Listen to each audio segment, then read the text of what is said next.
श्री गुरुचरण सरोज रज निज मन मुकुर सुधार बरदौ रघुबर बिमल जसु। दोस्तों, हमेशा से ही बॉलीवुड में हॉरर एक ऐसा जॉनर रहा है जो लोगों का ध्यान अपनी तरफ आकर्षित करता रहा है। बॉलीवुड में समय समय पर हर डिकेड में बहुत सारी हॉरर फिल्में बनती रहीं और लोगों ने इनको पसंद भी किया है। बिल्कुल एक अलग तरह के अनजाने से डर को महसूस करना लोगों को हमेशा से ही रोमांचित करता रहा है।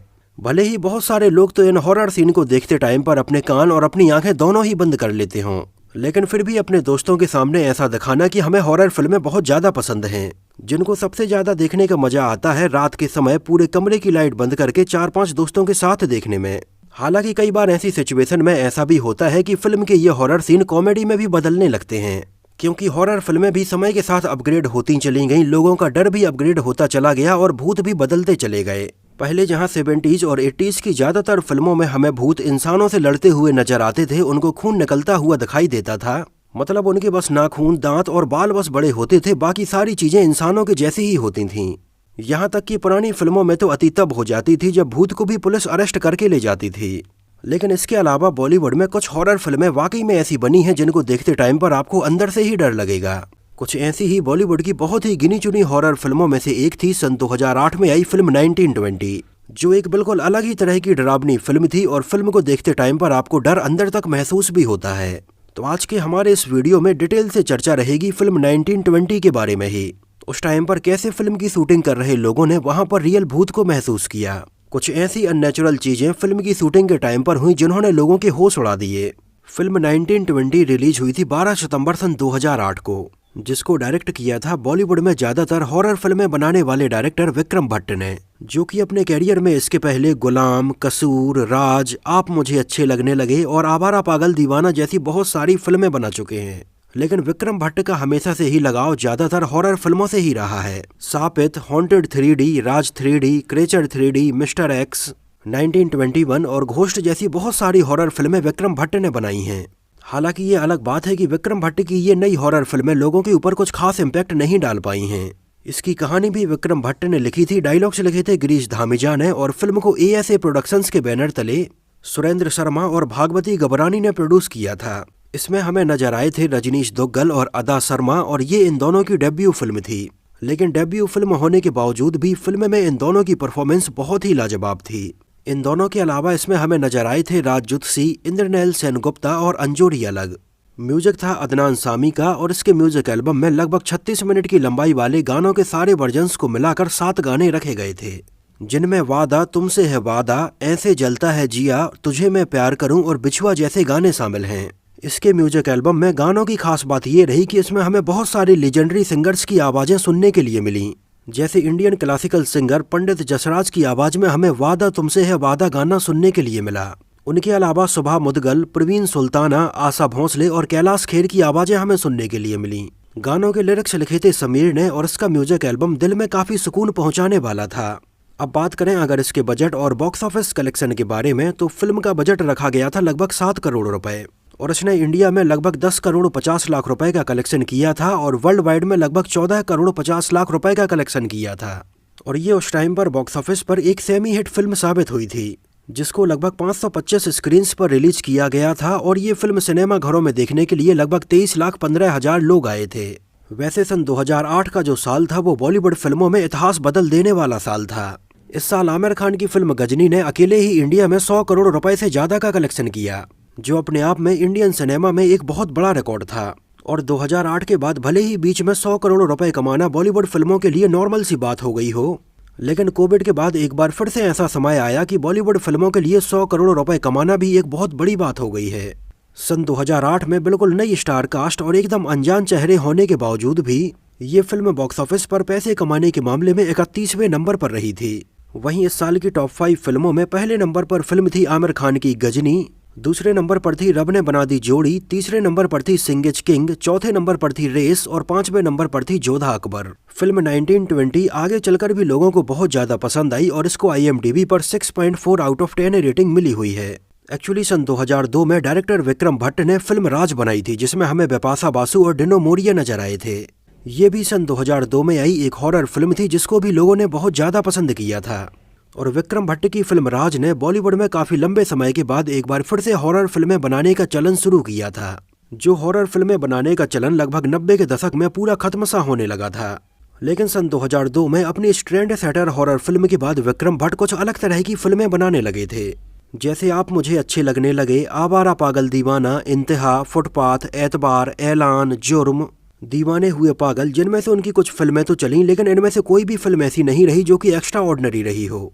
और अपनी फिल्म राज के लगभग 6 साल बाद सन 2008 में एक बार फिर से विक्रम भट्ट ने हॉरर फिल्म बनाने के बारे में ही डिसाइड किया। और ये फिल्म बनाने के पहले ही विक्रम भट्ट ने ये सोचा था कि इसको वो काफ़ी अलग तरह से बनाएंगे, जिसकी कहानी के ऊपर, जिसके डायलॉग्स के ऊपर और उसके सीन्स के ऊपर उन्होंने लगभग 1 से 1.5 सालों तक काम किया।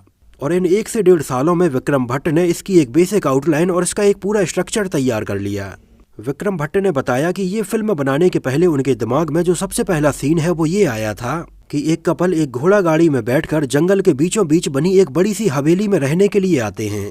और अगर आपने ये फिल्म देखी हो तो इसमें सबसे पहला सीन हमें घोड़ा गाड़ी का और इस हवेली का ही दिखाया जाता है। हालांकि ये फिल्म बनाने के पहले विक्रम भट्ट के दिमाग में ये बात क्लियर थी कि उन्हें इसमें नए एक्टर और एक्ट्रेस को ही साइन करना है, जिसके लिए उन्होंने उस टाइम पर नॉर्मल सा एक अखबार में बस ऐड दिया था और इसके लिए बहुत सारे ऑडिशन नहीं लिए थे। और उस टाइम पर पेपर में ये ऐड देखने के बाद रजनीश दुग्गल उनके ऑफिस में आए और विक्रम भट्ट ने उन्हें देखकर तुरंत इसके लिए साइन कर लिया। इसके अलावा अदा शर्मा भी पेपर में निकले हुए ऐसे ही एडवर्टाइजमेंट को देखने के बाद उनके ऑफिस आईं और वो भी इसके लिए फाइनल हो गईं। विक्रम भट्ट ने बताया कि इन दोनों को पहली ही नज़र में देखने के बाद उन्हें ऐसा लगा कि शायद उनकी फिल्म की कहानी के किरदार ये दोनों ही हैं। रजनीश दुग्गल सन 2003 में मिस्टर इंडिया का खिताब जीत चुके थे और काफ़ी टीवी एडवर्टाइजमेंट में भी काम कर चुके थे। अदा शर्मा भी इसके पहले बतौर मॉडल काम कर चुकी हैं और कुछ फिल्मों के लिए उन्होंने ऑडिशन भी दिया था, लेकिन उस टाइम पर उनकी एज काफ़ी कम होने की वजह से और कर्ली हेयर्स की वजह से वो इनमें सेलेक्ट नहीं हो पाई थीं। और फाइनली उन्हें उनके कैरियर की पहली फिल्म मिली सन 2008 में 1920। और अदा शर्मा की परफॉर्मेंस फिल्म 1920 में वाकई में काबिले तारीफ रही, जिसके लिए इस साल उन्हें बेस्ट फीमेल डेब्यू एक्ट्रेस के लिए फिल्म फेयर अवार्ड में भी नॉमिनेशन मिला।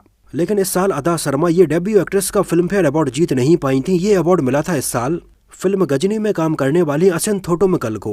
डायरेक्टर विक्रम भट्ट ने इसको एक पीरियड हॉरर फिल्म के तौर पर बनाने का डिसाइड किया था। इस वजह से इसमें नजर आने वाली हर एक चीज को सन 1920 के हिसाब से ही डिजाइन किया गया था।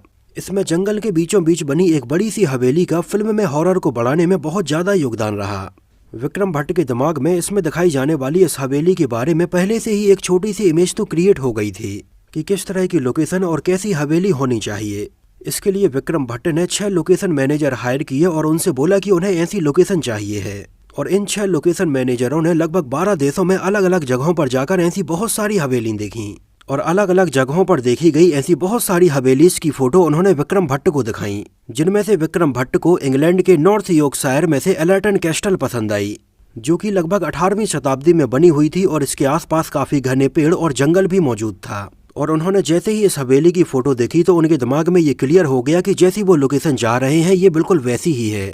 और पूरी फिल्म 1920 में हमें जो हवेली दिखाई जाती है वो एलर्टन कैस्टल ही है। और इस हवेली में लगभग 18 दिनों तक दिन रात शूटिंग चलती रही।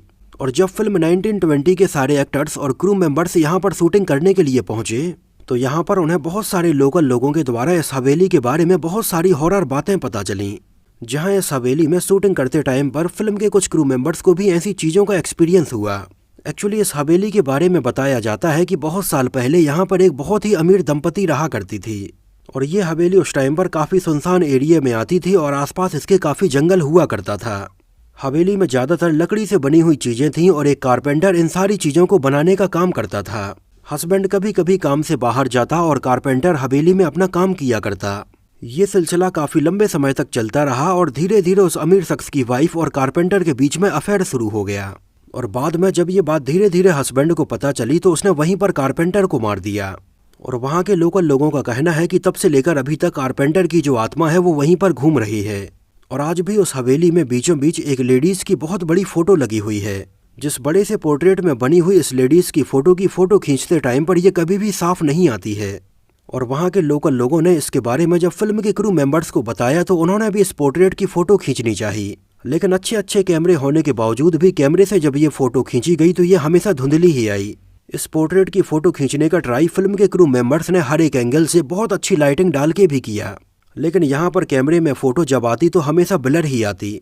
और इसके बाद तो इसके क्रू मेंबर्स में और काम करने वाले लोगों के बीच में एक डर का माहौल बन गया था तो एक तो ये इस टाइप की हॉरर हवेली और ऊपर से ऐसी हॉरर फिल्म की शूटिंग करना काफ़ी चैलेंजिंग था। अक्सर रात में शूटिंग करते टाइम पर आसपास के जंगल से कुछ अजीबोगरीब आवाज़ें भी सुनने के लिए मिलती, जो कि फिल्म की शूटिंग के टाइम पर लोगों के डर को और ज़्यादा बढ़ा देती। हालांकि फिल्म 1920 की पूरी शूटिंग काफ़ी आराम से कंप्लीट हुई। इसकी बेहतरीन सिनेमेटोग्राफी और लाइटिंग की थी डायरेक्टर विक्रम भट्ट के पिता प्रवीण भट्ट ने, जहां पर उन्होंने सन 1920 के हिसाब की चीज़ें दिखाने के लिए लाइटिंग का काफ़ी अच्छे से यूज किया था। यहाँ तक कि रात में तो बहुत सारे सीन कैंडल लाइट में शूट किए गए। इसके अलावा इसमें हमें अंजोरी अलग, जो कि गायत्री देवी के किरदार में नजर आई थी, उनकी भी एक बड़ी सी पोर्ट्रेट नजर आती है। एक्चुअली उनकी ये इतनी बड़ी बिल्कुल रियल में फ़ोटो बनवाने के लिए लगभग 5 घंटे तक उन्हें एक ही पोज में बैठना पड़ता था। एक्चुअली पहले तो उनकी इस फोटो के पोर्ट्रेट को कंप्यूटर ग्राफिक्स से बनाए जाने का प्लान किया जा रहा था, लेकिन बाद में विक्रम भट्ट को लगा कि इसमें उन्हें रियल टच देना चाहिए। इस वजह से 1920 के हिसाब से कैसी फोटोज और कैसी पोर्ट्रेट उस टाइम पर बनाई जाती थी, उनको वैसे ही उन्होंने बनाकर फिल्म में दिखाने का डिसाइड किया। और वाकई में फिल्म में उनकी ये बड़ी सी फोटो देखने में काफ़ी अट्रैक्टिव लगती है। फिल्म में कई जगह पर डर के एलिमेंट को बढ़ाने के लिए हॉरर साउंड का बहुत अच्छे से यूज किया गया है, और इन सारी चीज़ों को काफ़ी हद तक बिल्कुल रियलिस्टिक रखने के लिए विक्रम भट्ट ने बिल्कुल रियल फुटेज देखी, रियल ऐसे साउंड सुने, जिन रिकॉर्डेड फुटेज में कुछ ऐसे ही रियल इंसिडेंट कैप्चर थे और कुछ ऐसे ही साउंड कैप्चर थे। जैसे कि हमें इसमें एक बहुत ही पुराने गाने सुनने वाले प्लेयर से धीरे से लीजा की आवाज़ सुनाई देती है। इसमें कुछ बहुत अच्छे स्पेशल इफेक्ट्स क्रिएट करने के लिए कुछ हॉलीवुड के टेक्नीशियंस को भी बुलाया गया था। हालांकि इसका एक बेसिक प्लॉट और इसके कुछ सीन सन 1973 में आई एक हॉरर फिल्म द एक्सॉर्सिस्ट से काफ़ी हद तक लिए गए थे। इसमें दिखाए जाने वाले कुछ और हॉरर सीन कुछ ऐसी ही और हॉलीवुड फिल्मों से लिए गए थे। इसकी सबसे खास बात ये रही कि इसमें हनुमान चालीसा को बहुत अच्छे से दिखाया गया है। फिल्म के स्टार्टिंग में भी हमें एक बार हनुमान चालीसा सुनने के लिए मिलता है और फिल्म के लास्ट में भी हमें हनुमान चालीसा सुनने के लिए मिलता है। और उस टाइम पर तो फिल्म देखने के बाद बहुत सारे लोगों का हनुमान चालीसा के ऊपर यकीन और भी ज़्यादा बढ़ गया था। यहाँ तक कि बहुत सारे लोग तो ऐसे थे कि पहले उन्हें हनुमान चालीसा आता नहीं था, लेकिन ये फिल्म देखने के बाद उन्होंने हनुमान चालीसा सीखा, क्योंकि उन्हें ये यकीन हो गया था कि अगर उन्हें हनुमान चालीसा आता है तो भूत प्रेत उनके आसपास भी नहीं भटकेंगे। खासकर से इसके क्लाइमैक्स वाले सीन में जब रजनीश दुग्गल अदा शर्मा को अपने हाथों से पकड़कर पूरा हनुमान चालीसा उनके कान में सुनाते हैं। फिल्म 1920 के क्लाइमैक्स में रखा गया ये सीन वाकई में जबरदस्त था। इसमें हमें इंद्रनैल सेन गुप्ता सिपाही मोहनलाल कांत के किरदार में नजर आते हैं, और इसमें उनकी आवाज़ को खुद डायरेक्टर विक्रम भट्ट ने ही डब किया था। इसके अलावा इसमें रजनीश दुग्गल की आवाज़ को भी विराज आधाव ने डब किया था। इसके अलावा राखी सावंत इसमें हमें बिचुआ नाम के एक आइटम नंबर में नजर आती हैं। इसको आगे चलकर तमिल और तेलुगु में 1920 गायत्री के नाम से भी डब करके रिलीज किया गया था। इसके बाद आगे चलकर इसके बहुत सारे सीक्वल भी बनाए गए, जैसे सन 2012 में 1920 ईविल रिटर्न्स के नाम से बनाया गया, जिसमें आफ्ताब शिवदासानी और टिया वाजपेयी नजर आई थीं। आगे चलकर सन 2016 में भी इसका एक सीक्वल बनाया गया, जिसका नाम था 1920 लंदन। इसमें हमें सरमन जोशी नजर आए थे। और आगे चलकर सन 2018 में भी इसका एक और सीक्वल बनाया गया 1921 के नाम से, जिसमें हमें जरीन खान नजर आई थीं। हालांकि इन सारी ही फिल्मों में से फिल्म 1920 की एक कल्ट फैन फॉलोइंग है, जो लोग आज भी इसको देखना पसंद करते हैं। रजनीश दुग्गल और अदा शर्मा हमें सन 2008 में आई फिल्म 1920 के बाद सन 2011 में आई एक और हॉरर फिल्म फिर में भी एक साथ नजर आए थे, जो भी सेम उसी प्रोडक्शन हाउस की फिल्म थी। और गिरीश धामिजा, जिन्होंने फिल्म 1920 के डायलॉग्स लिखे थे, उन्होंने फिल्म फिर को डायरेक्ट किया था। हालांकि ये फिल्म कुछ खास कमाल नहीं दिखा पाई थी। इसके बाद आगे चलकर अदा शर्मा हिंदी फिल्मों के अलावा बहुत सारी तेलुगु, तमिल और कन्नड़ा फिल्मों में भी काम करने लगी थीं, जिनमें हार्ट अटैक और अल्लू अर्जुन के साथ में सन ऑफ सत्यमूर्ति जैसी कई फिल्में शामिल हैं। रजनीश दुग्गल हमें आगे चलकर डेंजरस इश्क, एक पहेली लीला और वजह तुम हो जैसी फिल्मों में नजर आए, लेकिन इन फिल्मों में भी रजनीश दुग्गल को बहुत ज़्यादा नोटिस नहीं किया गया, और आज भी रजनीश दुग्गल को उनकी फिल्म 1920 के लिए ही याद किया जाता है। तो दोस्तों, ये तो बात हुई फिल्म 1920 से जुड़े हुए बहुत सारे अननोन फैक्ट्स के बारे में। मुझे तो ये फिल्म काफ़ी पसंद आई थी। आप लोगों को ये फिल्म कैसी लगी थी हमें कमेंट सेक्शन में ज़रूर बताना। और अगर आप में से किसी ने इसको सिनेमा घर में देखा है तो हमें सिनेमा घर का नाम और शहर का नाम भी ज़रूर मेंशन करना। फिल्म को देखने से जुड़ी हुई अगर आपकी कुछ ऐसी सुनहरी यादें हैं तो हमारे साथ कमेंट सेक्शन में ज़रूर शेयर करना। तो इस वीडियो में इतना ही। अगर ये वीडियो आपको पसंद आया हो, मेरी मेहनत आपको पसंद आई हो, तो इसको प्लीज़ लाइक करके मुझे इस बात का जवाब जरूर दीजिए। तो मिलते हैं किसी नए वीडियो में बॉलीवुड फिल्मों से जुड़ी हुई कुछ और ऐसी इंटरेस्टिंग और रोचक बातों के साथ।